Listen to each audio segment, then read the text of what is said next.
Ito ang GMA Regional TV News. Balita naman sa Visayas at Mindanao mula sa GMA Regional TV. May natagpo ang pugot na bangkay sa gilid ng kalsada sa Cauayan Negros Occidental. Sara, natukoy na ba yung suspect? Rafi, nahuli na ang suspect na dati ng kaalitan ng biktima. Yan at iba pang mainit na balita hatid ni Eileen Pedreso ng GMA Regional TV. Pugot ang bangkay ng lalaking natagpuan sa gilid ng kalsada sa Cauayan Negros Occidental.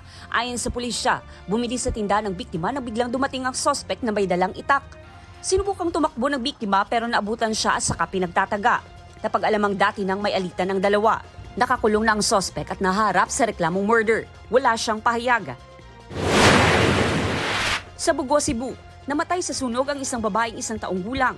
Natutulog daw ang bata nang sumiklab ang sunog at bigo siyang mailigtas ng kasama niyang kamag-anak. Nagtatrabaho bilang delivery rider ang ama ng bata ng mga oras na iyon. Nagtatrabaho naman sa Maynila ang ina niya. Inaalam pa ang pinagmula ng apoy. Sa General Santos City, masaksak sa ulo, tenga, leeg at likod ang ikinamatay ng isang lalaki.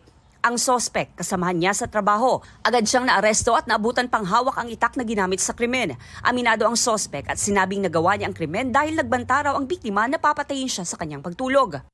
Lang mata, tigbas ko lang. Ha? Basta, tigbas ko lang. Tigda mi, patalikod ko siya katalikod. Hinang ko niya nga, wala kayo klaro, patay ka ugma. Wala lang. Nag-ingon ko, ilom. Ito na, kalitan ako. Wala na ko nagawa, kay kita na ko, patayin naman. Posibleng maharap sa reklamong murder ang suspect. Hustisya naman ang panawagan ng pamilya ng biktima. Eileen Pedreso ng GMA Regional TV, nagbabalita para sa GMA Integrated News.